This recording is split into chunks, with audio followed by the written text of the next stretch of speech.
start this off. As you already know, most likely, my name is Paulus. I'm hosting these broadcasts, and I always have a companion that is going to join us again today when we go to the Reform Studio, which is Mr. Scorpio, as you know. So, a quick overview of what we're going to discuss today. As always, we'll have the Reform news items. We'll go into the news of the last 7 days, see what happens in Web3 in our industry. We have the Reform Broadcast Academy, where we dive into the governance and the voting lifecycle. As a follow-up from last week, where we looked at the DAO and where we looked at security and smart contracts in the broadcast and the space that we did. And we have a small Q&A section at the end. When going towards the Reform news, like always, our achievement update video, where you can see the numbers on how many people have completed the testnet, how many people have the diamond OG role, etc., etc. And then there's one more big announcement that we want to make today. Well, actually, it's like we're hinting towards the announcement. We're not going to announce yet, Sean. And it's a little bit vague, but that's the whole purpose. Because we will give you some hints, but imagine when you can be rewarded extensively with airdrops, and the only thing you have to do is be an active community member of Reform. Well, stay tuned. We'll talk about this a bit later in between the different sections. I will obviously have a quick chat with Scorpio about this as well. But for now, let's rock and roll, and let's move to the general market update in the Reform News Studio. Guys, we see you there.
Let's move on to the next section.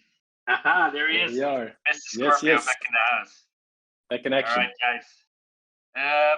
Well, we are about to share this within our community because we somehow have a little bit of a technical difficulty, but that doesn't make it a lot of fun for the ones that are listening here. So yeah, let's dive into it. And luckily, I have Scorpio with me because I only have to ask him a small thing, and he'll keep talking for like 20 minutes. So that's always easy. Yeah, as always. As always. Scorpio, Bitcoin hovering at 65,000. It seems a bit quiet before the storm. The halving, I mean, then, of course. What do you think? Yeah, I think, of course, as we always discuss in those broadcasts, especially looking at the Bitcoin price. Yeah, you know, it's hovering around this. Yeah, it's just doing its thing, right? There's not a lot going on. People are getting a little bit bored, maybe also like liquidated. They try to get positions, but you know, big spikes up, big spikes down. It's a little bit of a choppy market as of now, and I think this will maybe like endure for at least a month, maybe 2 months. Let Bitcoin cool down for a bit. which is actually very healthy. Like not a lot of downwards momentum, just occasionally. So down, up. Actually, like consolidation, sidewards price movement. I think that's that's what we're in for the coming 1 to 2 months at least. Yeah, yeah. You don't think when the halving happens, it's going to be like a big spike or a big drop, something like that? You think it's going to be? To be fair, I think not. I think last time it's always been an acceleration moment, right? So it has been the moment that actually the market started to accelerate. So I think this time will be actually exactly the same. Of course, the last time with the halving, there was a big dump before let's say the halving, and that was mainly caused by the coronavirus. But before that one, let's say the second halving was actually not that bad. It was actually trending upwards and was all going well on the bigger time frame. And I think this time will be exactly the same. It's all good. Nice. Yeah. Okay. That makes sense. One of the things that I wanted to discuss with you today was that I saw that the U.S. government, they seized over 30,000 bitcoins from I believe Silk Road, which was like a dark web type of thing. And they actually moved it to their Coinbase wallet. What do you think these bitcoins owned by governments will end up doing? Where will they go? Will they be frozen in these wallets, or will they sell them? Or yeah, of course they will be auctioned. It's 9 out of 10 times the case, of course, to I should say that put some extra money in the treasury of the country. So that's always nice, especially with such an amount of bitcoins. But indeed, it's just always put it up for auction, and I think this time exactly the same. But mainly, I spoke about it with Aslan actually this week also. I think mainly what will happen is that those bitcoins are actually always sold like OTC. It's not that they will open up on the market and just dump everything or buy everything or whatsoever. No, it's always like very well thought through, and especially in this case, it's quite an amount. Like I think 3 billion or 4 billion at the current market value, and that will just be sold over the counter for sure. Yeah, that makes sense. That makes a lot of sense. All right, and even though we're saying it's a quiet market, Bitcoin is hovering between 65 and 70K for a while, it's actually quite a hectic market if you look at the details, especially if you compare it to normal markets out there, right? So, for example, on the 2nd of April, so yesterday, over $140 million was liquidated in just 60 minutes. Yeah. So these numbers don't even surprise me anymore, right? It's crypto, it's crazy, but then we're talking about like a quiet market. How do these things happen? Like what triggers these massive spikes in the Bitcoin price? Is that just whales, or is that news, or what do you think? Yeah, well, this is the same as in the normal These traditional numbers don't even markets, right? surprise You me have anymore. these huge institutions or like private holders or whatever you want to call them, and they just see like there's a lot of liquidity to grab actually on the down or the upside, and then they just let the price move in the direction that the most capital actually get liquidated. And in that sense, they get the benefit from that, and that's also why these kind of things happen, and why it also makes such an influence in the market. But like I said, right, as of now, market is quite choppy. It's moving sideways, and whenever it's moving sideways, you should not burn your hands on longing or shorting or whatsoever. And especially liquidations, could also be people that just did like 10, 20x long on Bitcoin or whatsoever. And then, if it moves like 10% down or 5% down, you're fucked. That's just how the game works. And especially now, people are willing to take more risk. Bitcoin is trending. They all think, oh, I'm going to make a shitload of money. And then, the liquidation events, wake you up. Yeah, exactly. All right. In other news, I guess I don't know if it's sad news or good news, but SBF, the founder of the FTX exchange, or was it he was sentenced to 25 years in prison. Yeah. And I just want to highlight, because it's in the US, it's 25 years in prison, not in jail. Jail is going to be like the white collar type of thing. And in the US, it's not a joke. What do you think about the fact that they send him to prison instead of jail? To be fair, I think it's a logical consequence because, yeah, of course he did something very, not yeah, like it was completely off the book, so to say. So I think it's yeah, it's well deserved in that sense. But on the other hand, it's also, I think, making an example of something that's happening within the crypto space. Of course, a lot of regulation is coming in the crypto space in regards to the European regulation. I think this will also spread out among like Asia and the US and Africa, whatever. But I think, especially something like that happening just before the regulation is going to kick in, I think it's very important for the regulators and especially also the judge to set an example and to really make sure that everyone, takes it seriously, that you're not going to play with other people's money, like actually SBF did, with a complete clusterfuck in financials. But yeah, that's just how it is, and I think that's also, yeah, then what backfires you, so to say. Yeah, absolutely. Yeah, I guess I agree with you. It's very interesting to see that the sentences are this high for something you did, but then again, it's a massive scam that happened. So, yeah, exactly. Yeah, it's actually interesting to see because we've seen certain things like this in the recent months, right? With the Binance stuff, Qcoin being also being sentenced by the Commodities Committee and everything, which we discussed last Friday. And also now again, the SEC classifying Ethereum as a security. But it doesn't change. It doesn't have an impact on the market anymore. Not like it did with FTX when that happened. Obviously, there was a bear market, I guess, or that triggered the bear market. But why do you think these massive negative news items don't impact the market that much anymore? Yeah, I think it's really because of the market sentiment. So if you're in a market sentiment which is trending down, and people are, commonly bearish, then only a spark ignites a fire, right?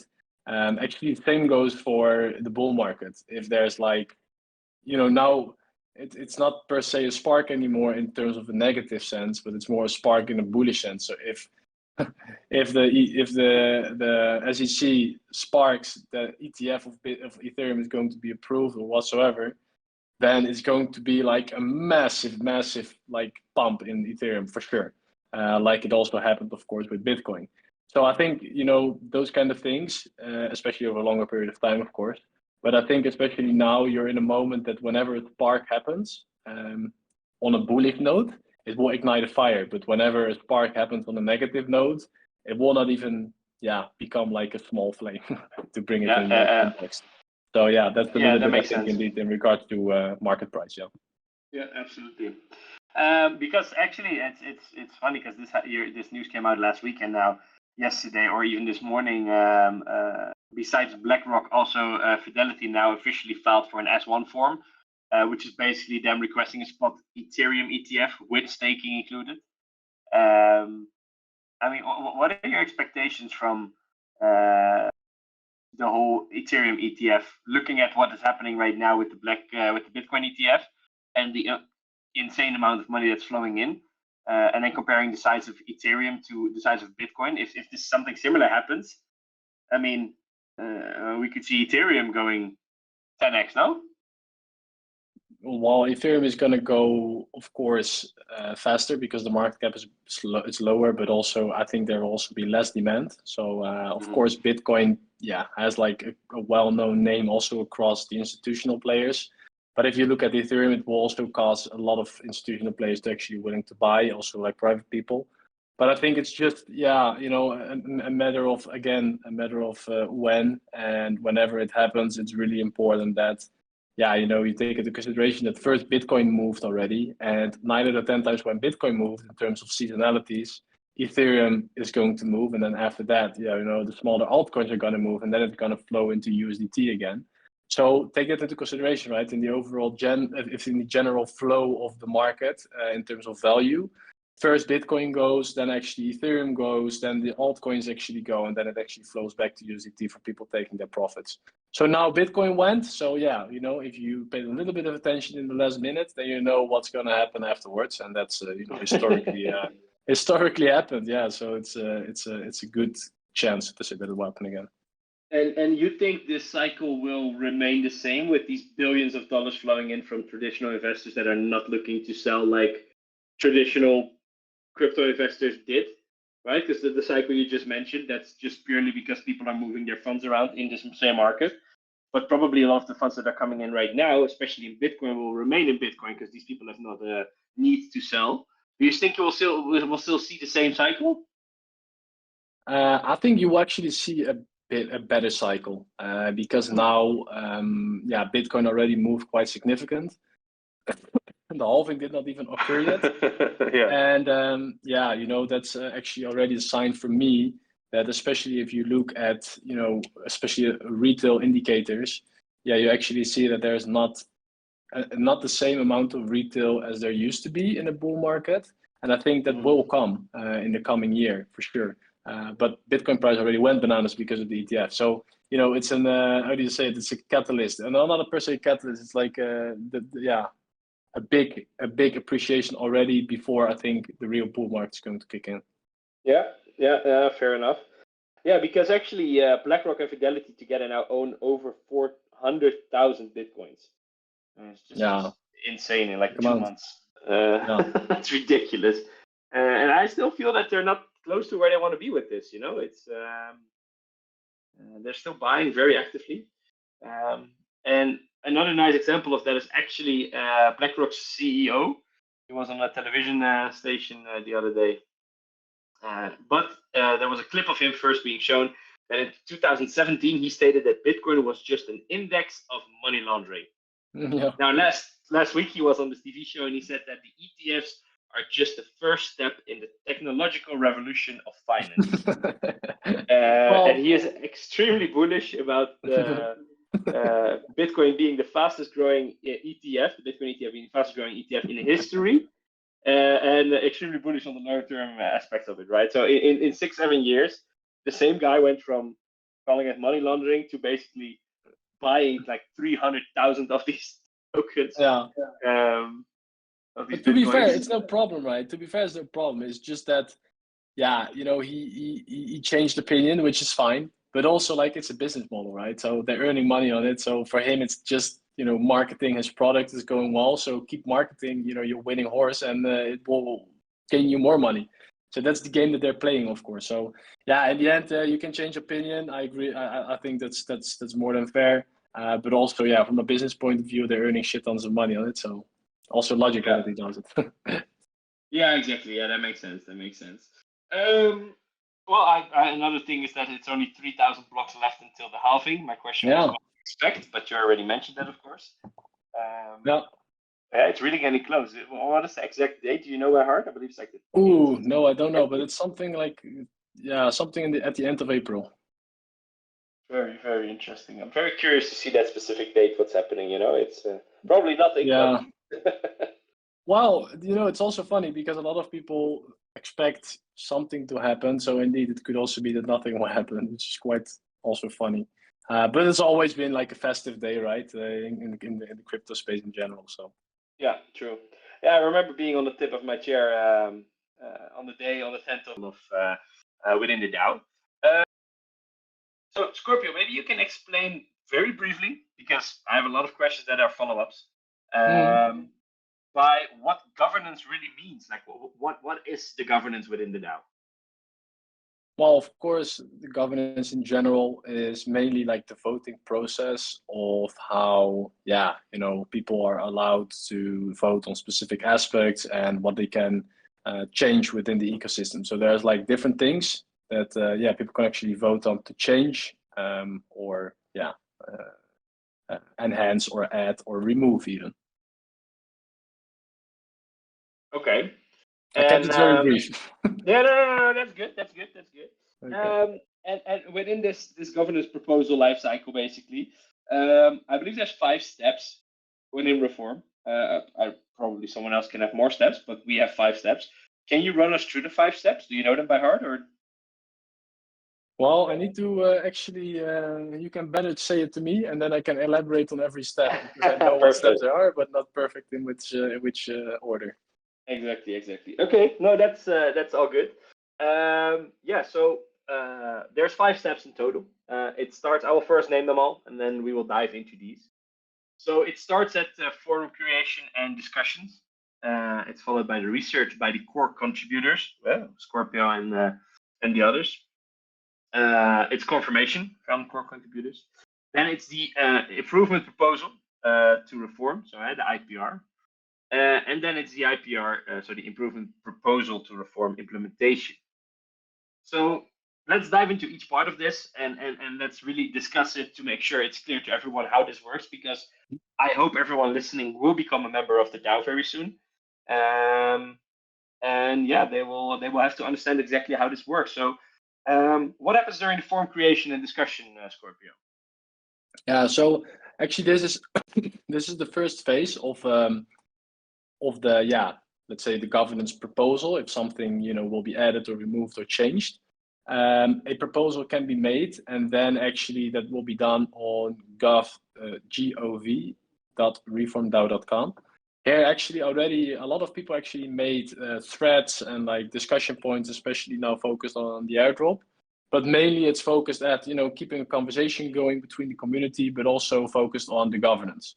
So here it's actually like, okay, you can click on different topics. It's filtered by, okay, like things to talk about in regards to airdrop, but now we're focusing more on the governance side, whereby proposals are of utmost importance. So then actually, people can create a new thread. They can actually, write down whatever they think is important for them to change or add or remove. And you also need to work with a specific template. This template is also being worked out and thought through quite well to make sure that it's all clear for the people within the DAO that what the proposal is actually about.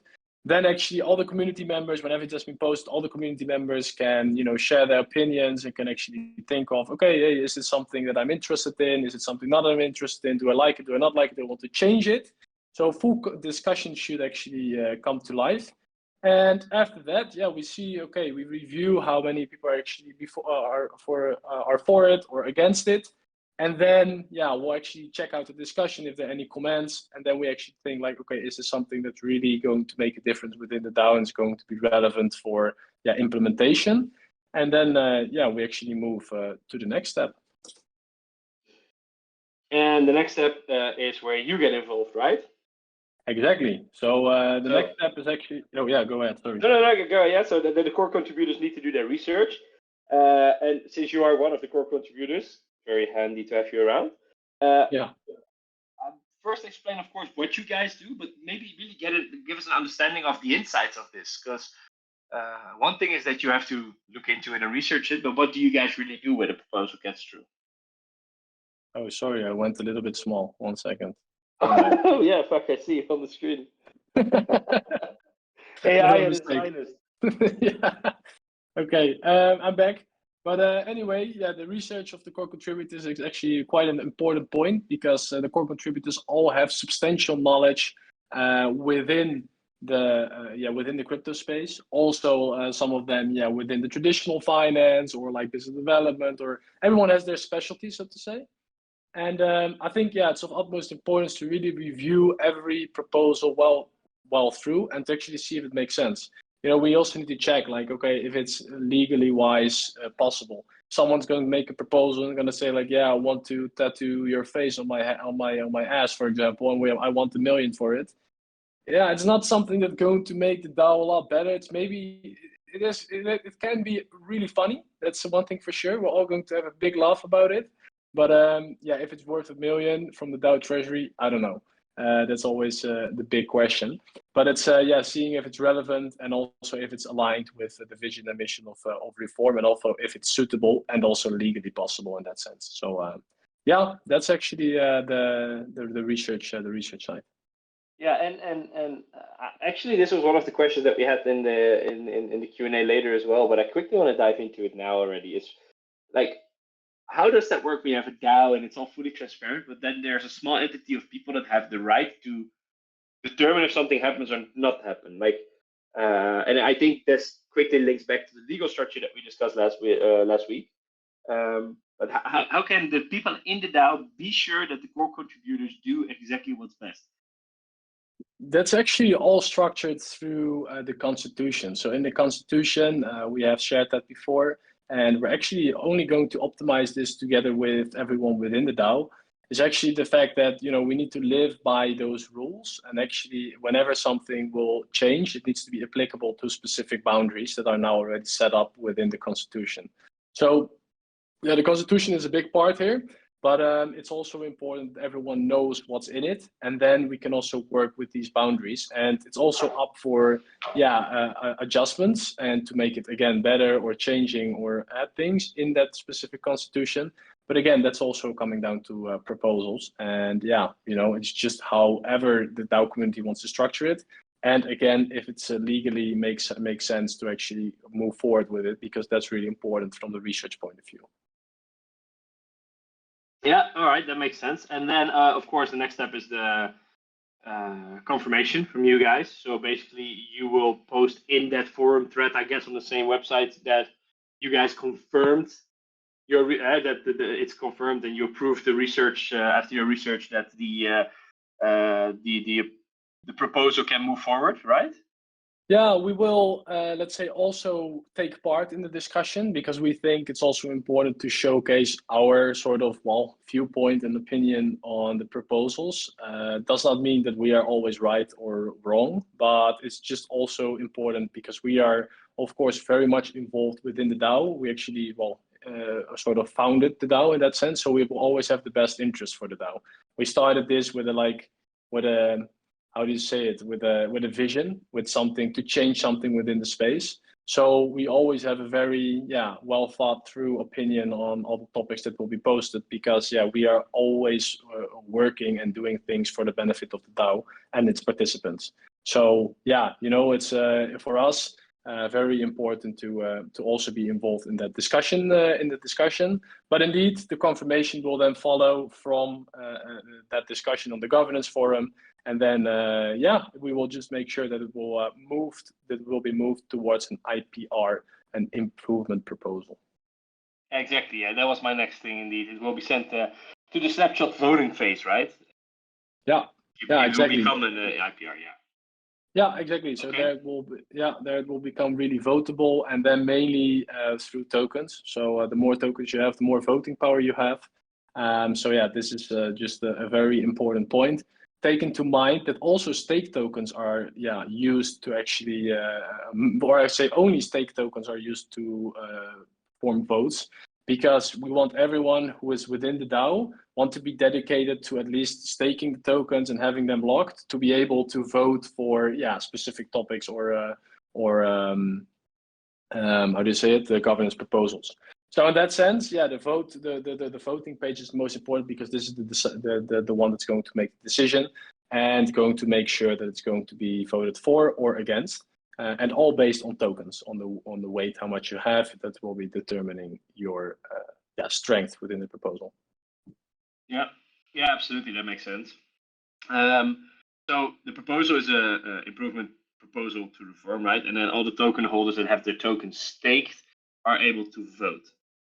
Exactly. And then after the voting is done, the execution, how will that go? Is it just approved by the community, so the core contributors will pick it up with the team at Reform, that is the people that are hired, to make sure it's all executed? Or could there be like a second voting on certain aspects of it? Or no, it's actually how you say it. So if it will be voted for, then of course the working wheel turns on, and we will actually inform the community with an estimated timeline to actually implement something.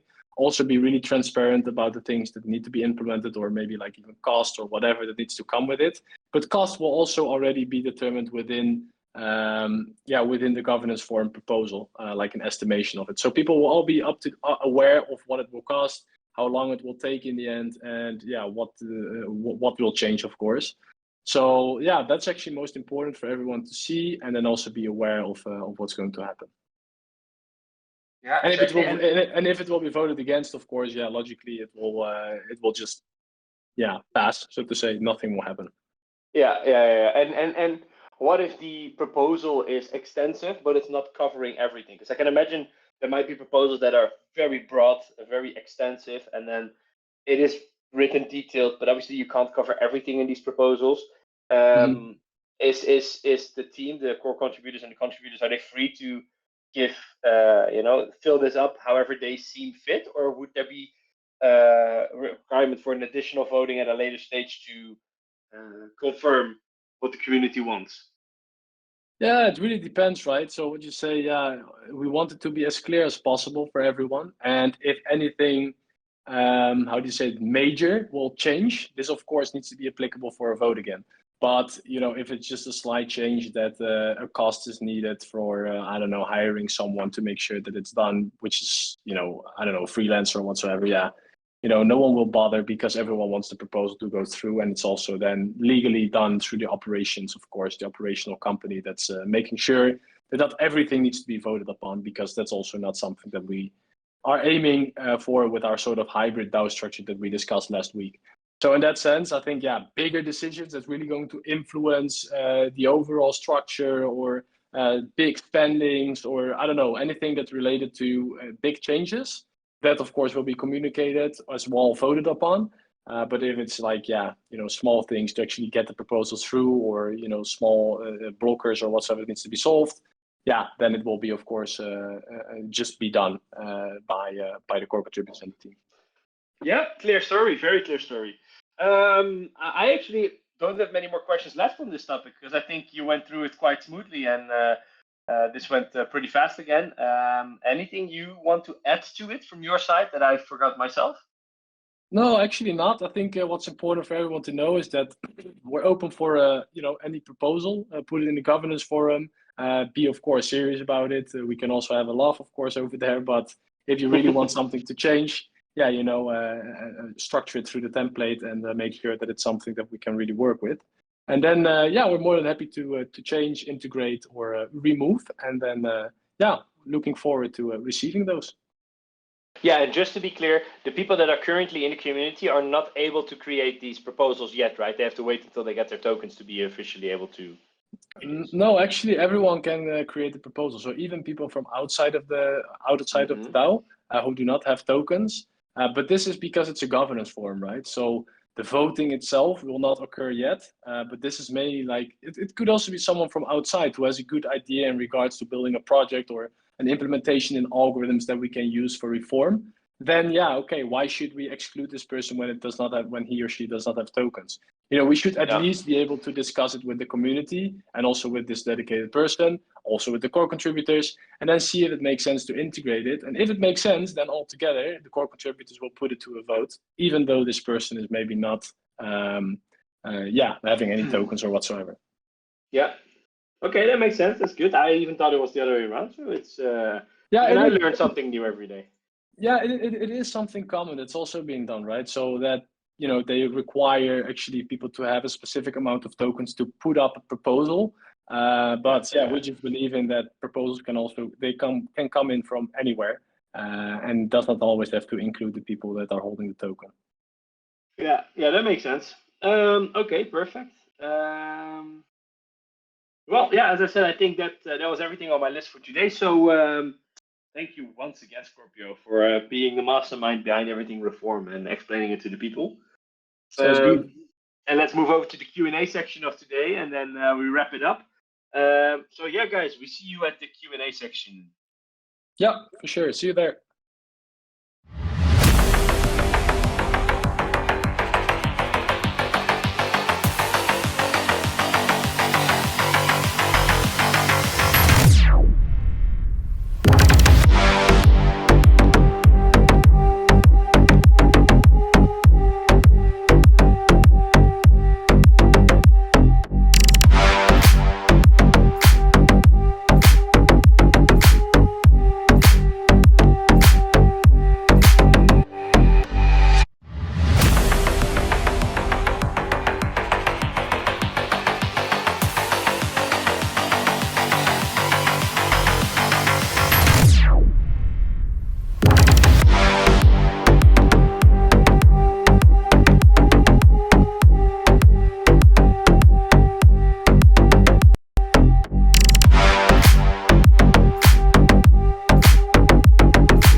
and welcome back, everyone. Here we Scorpio, are are you still with again. me? Yes, you I'm are. here, I'm here. Of course I am, of course. All right, perfect. Well, before we dive into the questions of today, let's quickly recap something we have said a couple of times during this broadcast already, but which is very important. Coming Monday, we have a massive announcement coming out for our community. It's especially focused at everyone in our community. It's something that you guys, especially our current community and the members that are in there, we've seen these. We've seen all of you, and we know you're going to be very happy with this. But there's a big announcement coming on Monday, and the only thing that I can say is imagine when you can be rewarded extensively with airdrops from different projects, and the only thing you have to do is be an active community member within Reform. I think it's something very interesting for all of you. So stay tuned. Monday, you will see a lot more about this. We'll share some sneak peeks. We'll tell the whole story. But yeah, this is going to be a big one, guys. And I think a lot of you are going to be very happy with this. Going to make a lot of money from it. So yeah, it's a great opportunity, I think. And let's dive into the questions. Scorpio, first one. Super easy, but yeah, it's probably the same answer. When TG? Yeah, TG, guys, I think it's a very relevant question. We ourselves are also like aiming ASAP, but I think, yeah, it's always applicable to the outside factors.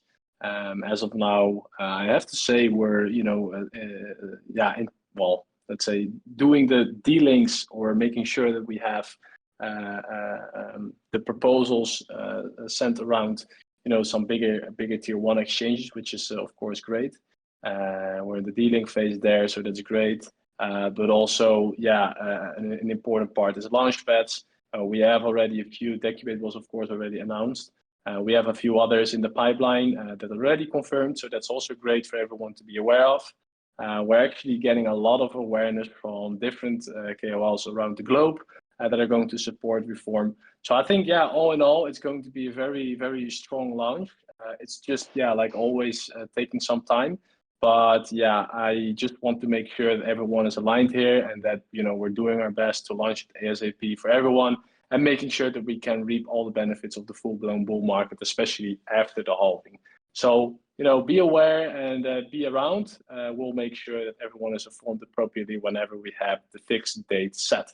So, keep your alarms on and yeah, be Notifications on. Notifications on, yeah, exactly. Yeah, I mean, you see a lot of these questions in the community. Also here in the chat, there were a few asking about it. And guys, keep in mind, we're not doing this to mess around with you, right? Like everyone in this team is working the hardest they can to make sure that this TGE is a great success. And we want to make sure we do it in the right way, at the right time, with the right partners, with the right people involved. As Scorpio already mentioned, we're talking with different tier one exchanges, talking with dozens, if not hundreds of KOLs that will actively participate in Reform. We want to make this a big success, but it takes a little bit of time, a little bit more than we thought initially. And yeah, we're going to make sure it's a success. So just hang tight. Yeah, stay connected, put on notifications.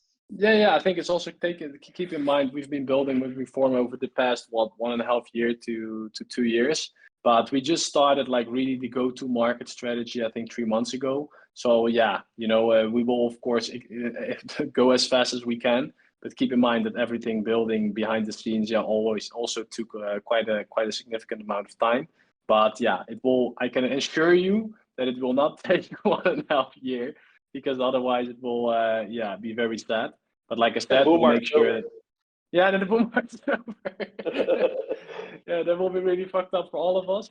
Now we'll make sure that things will move quite fast, and be in the loop, put your notifications on, and make sure that you are aware of the latest news. Yeah, and a follow-up question was actually any new partnerships or initial listing updates. When will we get these? Yeah, of course, those will be announced in due time, as always. We cannot disclose because there's a whole marketing process behind it, all the things that we want to announce to the community. We want to, tell everything already at the moment that it's signed, but it's always like, yeah, also some sort of strategy to make sure that it will be announced on the right time. And I think that's also, of course, an important point. We're also talking with some significant ecosystems, which is also great to partner up with for market making, but also those will also be announced in due time. And I think that's, yeah, just for everyone to make sure everything will be done in specific campaigns and make sure that it's announced in the right spot. So yeah, you know, we will not just disclose something whenever it's been signed. It will always be planned properly.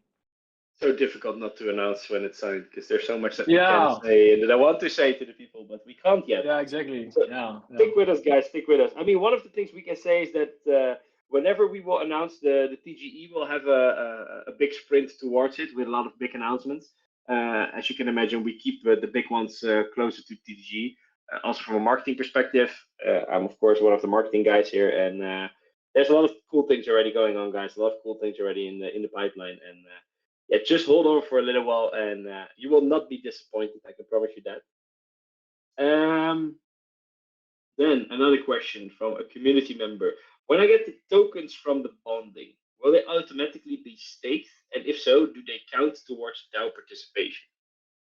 Yeah, actually, that's a very solid question. So whenever I buy in the bonding treasury, your tokens are actually applicable to the market price, but with discount. Then they will be automatically be locked within the staking contract for the locking period that you prefer. And then actually you will get e-reform, escrowed reform in return. And the escrowed reform is actually used to participate within the DAO. You actually get staking rewards from it. Also a big announcement on Monday in regards to it. And you will of course get your voting power. And I think that's the most important from all of those. And also showing, of course, your dedication by locking up the liquidity. Yeah, well, there it is, guys. It's a clear story. And another question, which actually was a little bit of a follow-up on this one, I guess. Besides owning a token, is there any other way to be involved in the DAO? Yeah, of course. There's always like a possibility to be involved and to also actually earn tokens even. Like if you're very active, if you're showcasing that you're dedicated, we already hired, let's say, a few people from the community that are now, you know, actively participating in the day-to-day operations, from moderation to designing to whatever. So yeah, be aware, and if you really want to do something for the community, you can be rewarded for it appropriately in, well, stable coins, tokens, whatever. We just do whatever feels best for everyone, and then we're happy to get everyone on board in the DAO to actually have them participating actively. So yeah, even though if you do not have tokens but you really like the project, you know, we got you, and we want to have you on board as the whatever you are capable of doing to make sure that you can enhance the project as a whole. Yeah, absolutely. I mean, just looking at the people that are live here, it's difficult because there's quite a lot. We got Islam, we got Pranay.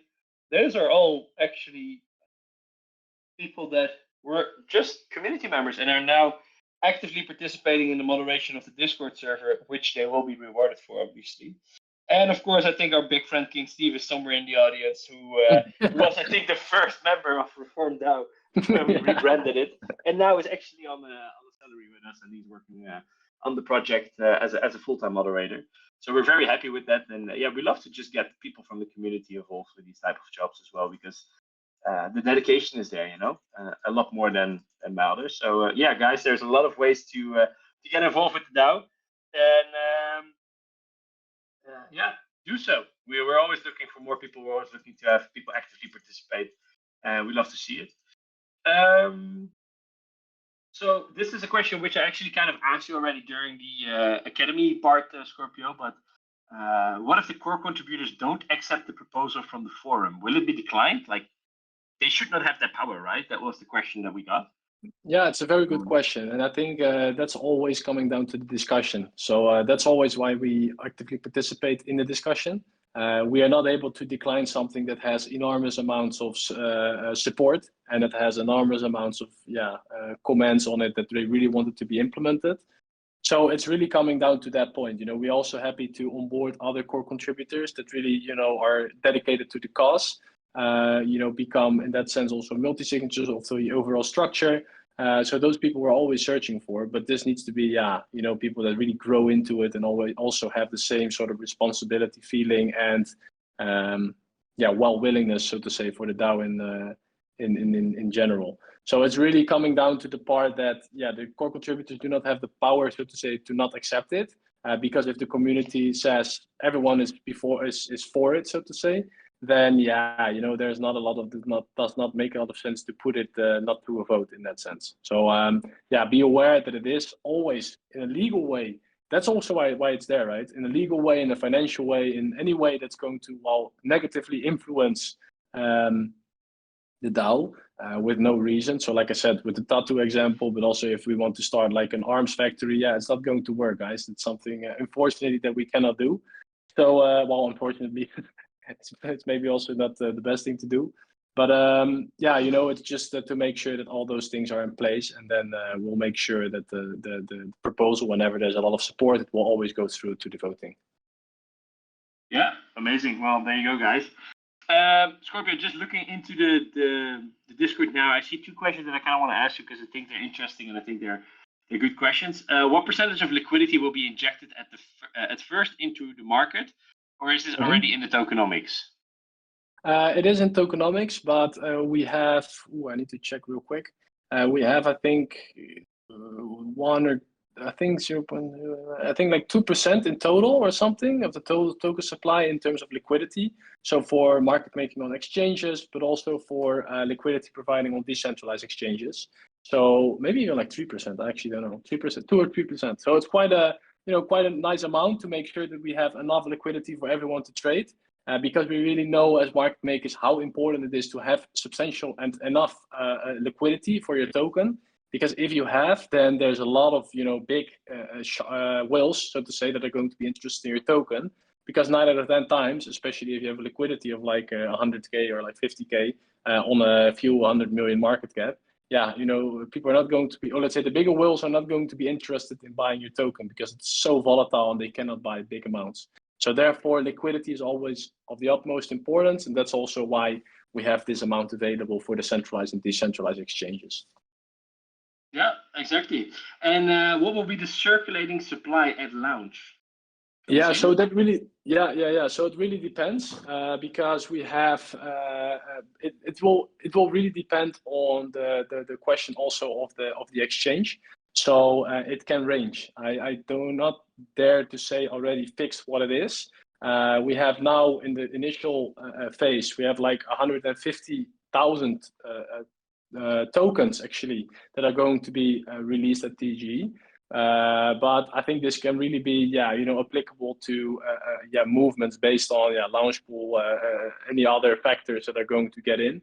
So it's very important for everyone to be aware of the fact that this is not something that's going to be already set right now, because there's a lot of external factors that's still coming into play. And whenever that's confirmed, of course, we're going to communicate this with everyone to make sure that everyone is up to date about current values and everything. Yeah, perfect. And then I think the last question, which is the most important one, of course, when Lambo for Paulus? Well, I actually wished yesterday, but sorry about it. I have to disappoint you again.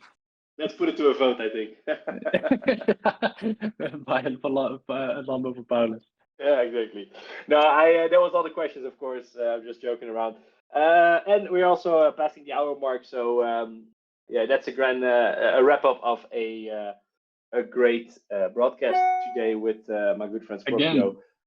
Again, indeed. Scorpio, thank you so much for being here again.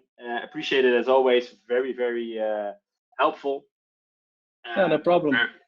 Yeah, and thank you to everyone listening, guys. Thank you for the whole community being here, for checking in, for learning with us, for supporting us through all of this. Stay tuned. A lot more coming. Last time on Monday, big announcement for the community. You guys will be very happy with this. And yeah, thanks everyone. Yeah, it's always a pleasure to do those, and we're always very excited to do them. It's already the 10th episode, even, I think. So it's quite the 11th actually. It's actually going quite nicely in that sense. It's flying indeed. Need to keep doing this, exactly. Okay. Okay, perfect. Well, thanks so much, and we'll talk to you everyone later. Thanks, guys. Yes. Bye bye. Thank you. Bye bye.